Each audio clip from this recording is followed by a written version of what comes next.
Queridos, bom dia, a graça e paz. 2 Tessalonicenses, capítulo 2, do versículo 1 e o versículo 12. 2 Tessalonicenses, capítulo 2, dos versículos 1 ao versículo de número 12.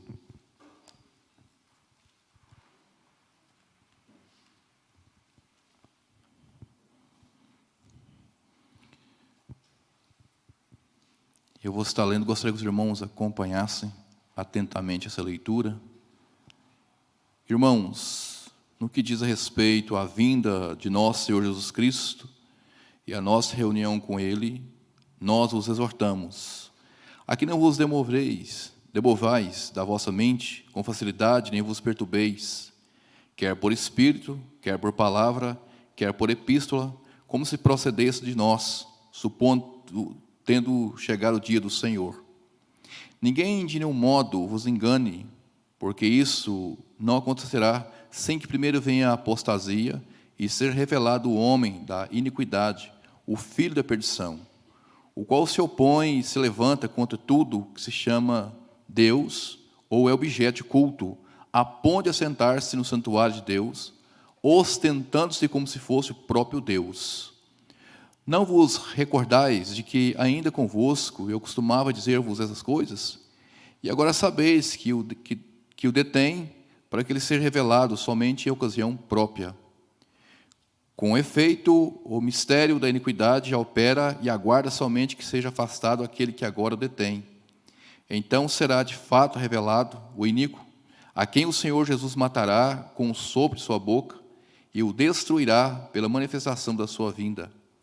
Ora, o aparecimento do iníquo é segundo a eficácia de Satanás, com todo poder e sinais e prodígios da mentira, e com todo engano e injustiça aos que perecem, porque não acolheram o amor da verdade para serem salvos. É por esse motivo, pois, que Deus lhe manda a operação do erro para darem crédito à mentira, a fim de que sejam julgados a todos quantos não deram crédito à verdade, antes, pelo contrário, deleitaram-se com a injustiça. Vamos orar mais uma vez? Pai, obrigado pela Tua palavra que foi lida, palavra presente nas nossas vidas, que tem como objetivo nos levar cada vez mais perto, Senhor, nos orientando, admoestando e mostrando o quanto nós precisamos, ó Pai, de mudança. Em nome de Cristo Jesus. Amém. Muito bem. É bem verdade que tudo na nossa vida, para dar certo e consequentemente sermos bem-sucedidos, é necessário fazermos um planejamento. É necessário que eu e você sentamos e vamos elaborar o caminho a ser traçado, o caminho a ser percorrido, para que possamos galgar, vitórias, para que possamos ser bem-sucedidos. E quando nós olhamos para a Bíblia, quando se fala de Deus, e nós vemos na perfeição de Deus o quanto os seus planejamentos, o quanto que o seu plano, o quanto que o seu cronograma é de uma forma muito eficaz, E nós vemos isso na criação, nós vemos isso em Gênesis, constatamos isso no transcorrer do desleixo do mundo, e nós vemos o agir de Deus num cronograma muito perfeito. E quando se fala de cronograma, nós olhamos para esse texto e nós deparamos com essa realidade. Um cronograma de Deus, de uma forma muito executada com perfeição. E o primeiro ponto, o versículo 1 que nós acabamos de ler, mostra com muita clareza, dentro desse cronograma de Deus, é que nós estaremos em uma reunião eterna. Nós estaremos em uma reunião eterna.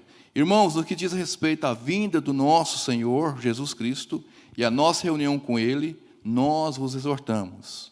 Interessante que a igreja estava abalada, a igreja estava com dificuldades de entendimentos na área teológica, no que implica a parousia, a segunda vinda de Cristo.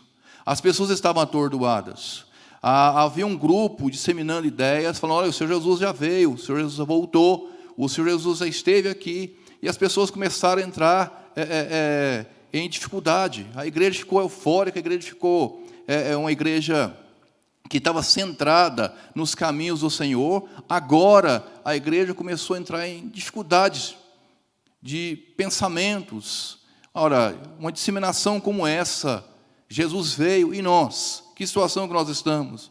E o apóstolo Paulo fala: calma, tranquiliza o coração, vocês estão além, né, desses pensamentos. Jesus ainda não voltou, que nós vamos estar numa reunião eterna, nós vamos estar juntos no céu, nós vamos estar juntos glorificando a Deus. Não chegou ainda a hora, não chegou ainda o momento. É isso que ele fala. E a nossa reunião com ele nesse versículo 1, todas as nossas reuniões e cultos aqui apontam para o céu.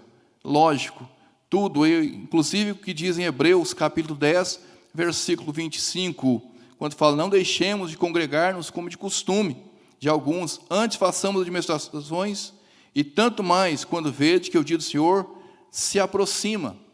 E ele fala: olha, tranquilize o coração de vocês, acalma, porque não chegou a hora ainda. Nós vamos nos reunir no céu. E nós corremos um sério risco quando se fala de reuniões terrenas, reuniões no templo, de nós nos acostumarmos com o sagrado, de acostumarmos com o que está acontecendo, acostumarmos, com a internet, acostumarmos com cultos online, sermões online, acostumarmos com estudos online, e achamos que assim está bom e pronto. Esquecemos das reuniões que precisa acontecer, onde Jesus se faz presente, onde é o mandamento da palavra de Deus para mim e para você. E nós somos orientados a isso. E nós não podemos perder esse foco, não podemos perder essa linha que é bíblica e aprovada pelo Senhor. Interessante que a igreja estava com esse problema, com essa dificuldade. Alguns estavam disseminando essas ideias, não todos, mas alguns, prejudicando, de uma forma muito considerável a igreja. E o apóstolo Paulo fala ainda: nós os exortamos. Esse exortar aqui é consolar, não é como nós vemos no português, algo de disciplinar, algo de chamar a atenção, não, é de consolo. O apóstolo Paulo vai consolar a igreja, consolar o coração daquele povo que estava atordoado, que precisava de consolo. E é por isso que ele dá ânimo a eles. Quando nós olhamos em 1 Tessalonicenses, capítulo 4, o versículo 1, é justamente o que o apóstolo Paulo já tinha falado para eles. É o que o apóstolo Paulo já tinha os orientado, quando diz: finalmente, irmãos, nós os rogamos e exortamos no Senhor Jesus Cristo, que como de nós recebeste, quanto a maneira porque devias viver e agradar a Deus. E efetivamente está fazendo, continuais progredindo cada vez mais. Ou seja, o apóstolo já tinha os orientado. Mas no versículo 2, dentro do cronograma de Deus, nós vemos com clareza, que o apóstolo Paulo deixa claro, que ainda não havia chegado ao fim. Ainda não tinha chegado ao fim. Quando fala: a quem vos demovais da vossa mente? Demovais aqui é no sentido cambalear, ficar tonto, abalar com as notícias, abalar com o que estava sendo falado pelos bastidores da igreja, não se abalar com aquilo que estava sendo disseminado, aquilo que estava sendo inserido no meio do corpo de Cristo, uma vez que era totalmente arbitrário, contrário à verdade que o apóstolo Paulo havia os instruído, havia os ensinado. E é um perigo claro quando nós vemos isso.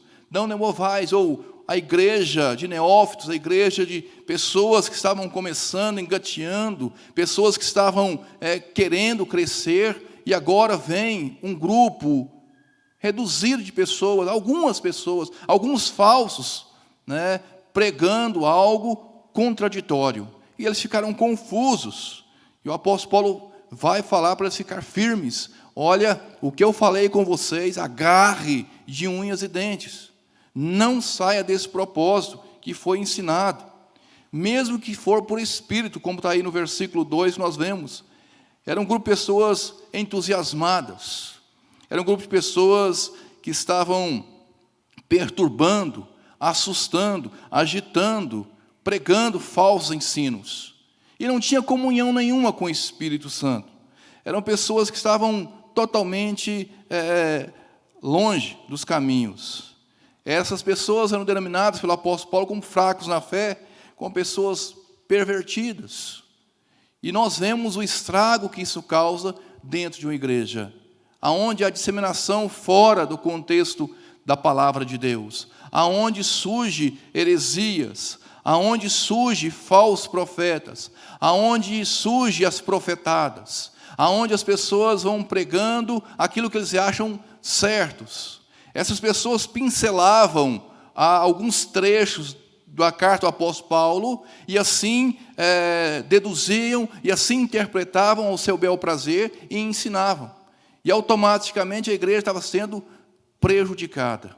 O quanto que é preciso que a igreja fique firmada de uma forma clara, precisa, dentro das Escrituras Sagradas. O quanto que a igreja precisa ser bereana, me permite dizer assim, uma igreja que é prescruta, uma igreja que lê a palavra, uma igreja que não vai por vento de doutrina, mas uma igreja que entende e compreende o que está sendo explicado, lecionado, ensinado, está dentro dos parâmetros de Deus. Se não estiver, não precisa ser acatado, e não deve ser acatado.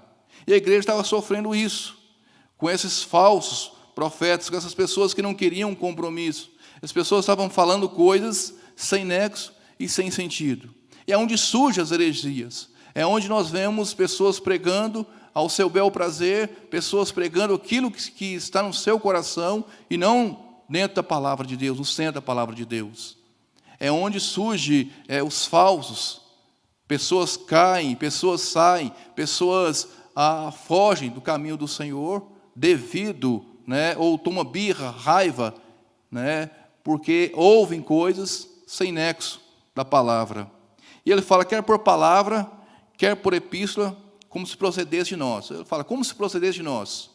Que é isso que o apóstolo Paulo está dizendo aqui? Quer por palavra, quer por epístola. Justamente o que eu acabei de falar. Pessoas pegando as palavras do apóstolo Paulo, pessoas pegando trechos da palavra do apóstolo e inserindo na igreja. O apóstolo fala, como se procedesse de nós. Isso não procede de mim, isso não procede dos meus companheiros, isso não procede de uma forma certa, uma forma correta. E Paulo vai defender automaticamente o evangelho correto e vai ensinar, instruir, como nós vemos aqui. Interessante, a palavra chegado dentro desse versículo 2, significa que já veio, está presente, já aconteceu. Isso é uma forma errada que eles estavam aplicando. Mas vamos para o versículo 2 e o versículo 3. Interessante, quando se fala do cronograma de Deus, repreendendo os falsos ensinamentos. E é isso que o apóstolo Paulo vai ensinar, mostrar com clareza aqui, repreendendo os falsos ensinamentos. Versículo 3 diz assim, ninguém de nenhum modo vos engane, porque isso não acontecerá sem que primeiro venha a apostasia e seja revelado o homem da iniquidade, o filho da perdição, o qual se opõe e se levanta contra tudo que se chama Deus ou objeto de culto, a ponto de sentar no santuário de Deus, ostentando-se como fosse Deus. É bem claro o versículo, bem nítido, bem transparente, o apóstolo Paulo ensinando que para que eles não fossem enganados, que eles não permitissem ser enganados. Porque antes da volta de Cristo, iria acontecer e vai acontecer alguns pontos importantes, indispensáveis, que tudo está apontando para a volta de Cristo Jesus. E eles falam, isso não aconteceu ainda. Olha, isso não aconteceu, algumas pessoas vão apostatar da fé, isso é fato, é um dos pontos claros da volta de Cristo. Vai vir um anticristo, isso é ponto também, fato, e apontando tudo. Isso não aconteceu ainda. Então vocês precisam aquietar o coração de vocês. Então vocês precisam esperar, vocês precisam entender isso. E como diz em Mateus 24, versículo 4, ele lhes respondeu, vede que ninguém vos engane.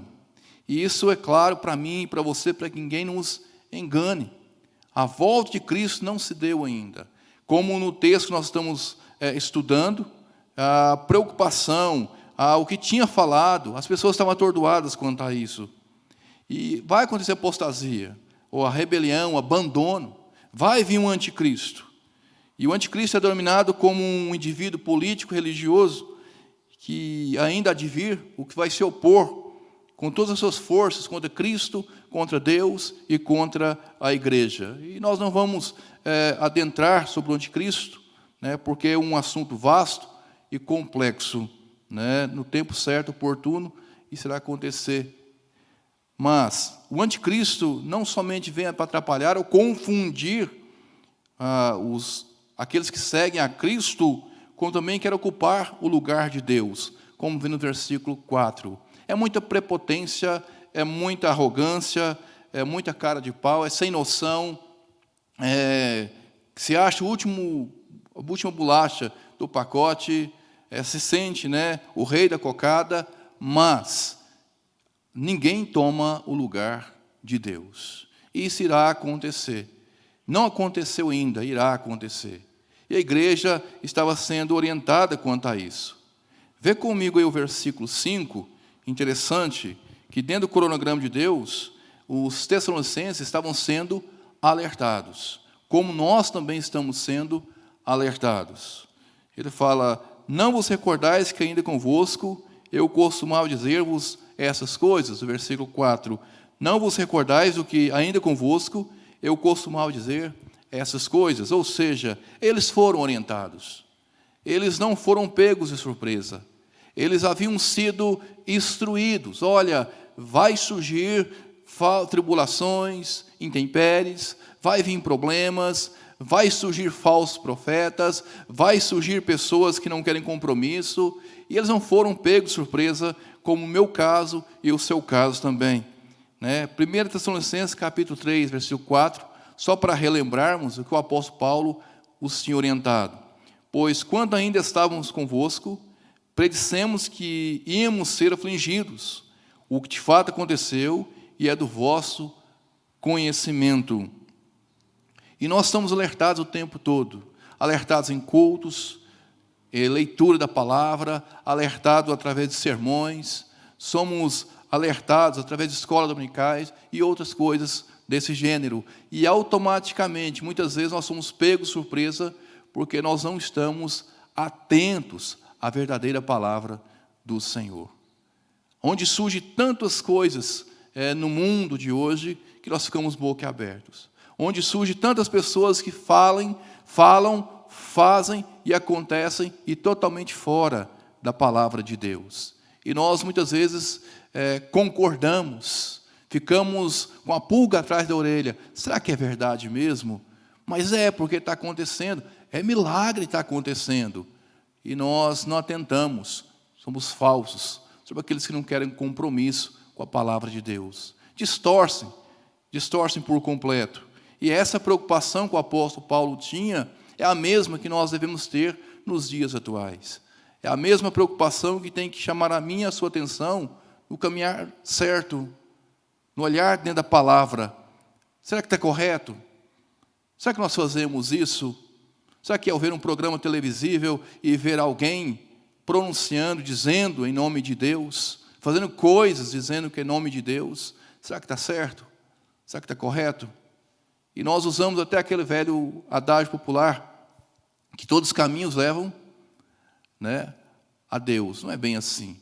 É só um caminho, verdade a vida, que é Cristo Jesus. Mateus capítulo 22, versículo 29, diz assim: respondeu Jesus: errais, não conhecendo a Escritura, nem o poder de Deus. O versículo 6, nada acontece fora do seu tempo, ou seja, é tudo um tempo de Deus, e nós devemos crer nisso. Nós não acreditamos em coincidência, nós não acreditamos no acaso ou por acaso, e nós devemos acreditar que tudo Deus tem um propósito dentro do seu cronograma. Se nós estamos aqui agora, nesse exato momento, é permissão de Deus, e Deus sabia perfeitamente que esse momento iria acontecer como está acontecendo, como Deus sabe o que vai acontecer no transcorrer desse dia. Nada pega Deus de surpresa, nada vezes nada. Então nós também precisamos caminhar nessa linha. Adiantando um pouco, queridos, O versículo 7, ele fala: com efeito o ministério da iniquidade opera e aguarda somente que sejam afastados aqueles que agora o detêm. O versículo 8, então será de fato revelado o iníquo, aquele que o Senhor Jesus matará com o sopro da sua boca e o destruirá pela manifestação da sua vida, da sua vinda. Ou seja, ele será destruído. Nada é páreo para o Senhor. Não existe, alguém que tende, o anticristo, por mais força que ele acha que tem, ele não é páreo para o Senhor Deus. Não estou dizendo aqui em luta, em briga, mas no sentido que Deus é soberano, é céus, é grande, e não existe outro que ocupe ou queira ocupar o seu lugar. Acalma a igreja, ou seja, o coração dos Tessalonicenses precisava ser acalmados, tranquilizados. Olha, vai haver manifestações sim, vai haver levantamento contra a igreja sim, mas eles serão abatidos, eles serão destruídos. Conforme Isaías capítulo 11, versículo 4, mas julgará com justiça os pobres e decidirá com equidade a favor dos mansos da terra. Ferirá a terra com a vara de sua boca e com o sopro de seus lábios matará o perverso. E por fim ele será destruído por completo. E os falsos sinais serão desmascarados. Ora, o aparecimento do iníquo e a segunda eficácia de Satanás com todo o poder e sinais e prodígios da mentira. Haverá sinais que irão enganar a muitos, provocar dúvidas, como nós falamos. E não é de enganar, como o apóstolo Paulo diz, em 2 Coríntios, capítulo 2, versículo 11, que para que Satanás não alcance vantagem sobre nós, pois não ignoramos os desígnios. E 2 Coríntios, capítulo 11, versículo 14, e não há de admirar, porque o próprio Satanás se transforma em anjo de luz. Queridos, e vamos pular um pouquinho, vamos lá para o versículo 11, ele fala o seguinte: aonde todos, o iníquo, todos os falsos vão provar do seu próprio veneno. É por esse motivo, pois, que Deus lhe manda a operação de erros para dar crédito à mentira. E aqui surge-se alguma dificuldade de interpretação. Mas por que Deus permite eles caírem no erro?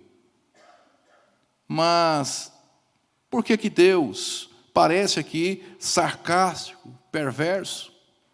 Por que Deus dá esse tipo de joguinho para eles? Mas não é bem assim a interpretação.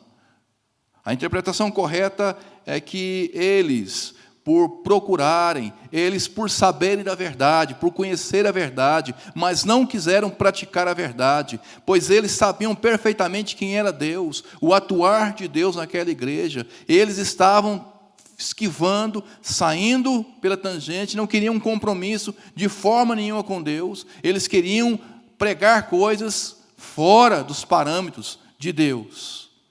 E automaticamente eles sofrem as consequências porque eles caçaram, porque eles provocaram, porque eles quiseram. É como nós vemos em Romanos capítulo 1, versículo 24 e o versículo 25.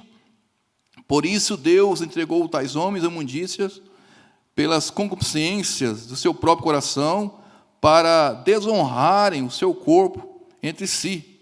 Pois eles mudaram a verdade de Deus em mentira, adorando e servindo a criatura em lugar do Criador, o qual é bendito eternamente. Amém.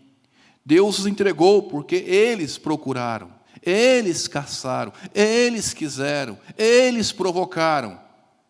Não há culpa de Deus de forma nenhuma. Deus não está sendo mal, sarcástico, Deus não está brincando com eles, Deus não está agindo de má fé com eles, muito pelo contrário. O homem é responsável pelos seus atos. Como está em 2 Samuel, capítulo 24, 1, ou 1 Crônicas, 21, versículo 1, 1 Reis, 22, versículo 23, Ezequiel 14, versículo 9. E chegamos ao final, no versículo 12, dentro do cronograma de Deus, onde eles abraçaram o pecado, onde os perversos, onde os descompromissados, os falsos profetas abraçaram o pecado. Versículo 12 diz assim: a fim de serem julgados todos quantos não deram crédito à verdade, antes, pelo contrário, deleitaram-se com a injustiça. Não quiseram saber da verdade. Não persistiram na verdade. Pelo contrário, persistiram no erro. Preferiram continuar na prática errada, na injustiça, do que abraçar a verdade e a justiça de Deus. E o resultado não poderia ser outro catastrófico para eles, não poderia ser mais caótico para eles, não poderia ser mais ruim no fato de deixar a verdade e abraçar a mentira. É chover no molhado, nós sabemos disso de cor e salteado. Quando deixamos o certo e abraçamos o errado, as consequências são ruins. Gálatas capítulo 6, versículo 7, fala: não vos enganeis, de Deus não se zomba, pois aquilo que o homem semear também ceifará. E eles estavam zombando de Deus. O ato de não agir com coerência, o fato de ir por contrário à verdade, estavam zombando de Deus. O ato de pregar mentiras, estavam zombando de Deus. O ato de dizer que Cristo já havia voltado, estava zombando de Deus, como muitos estão zombando nos dias atuais, lamentavelmente. Queridos, nós chegamos ao final desse escola dominical. Cristo continue a falar ao meu e ao seu coração, em Cristo Jesus. Está encerrado, em nome de Jesus.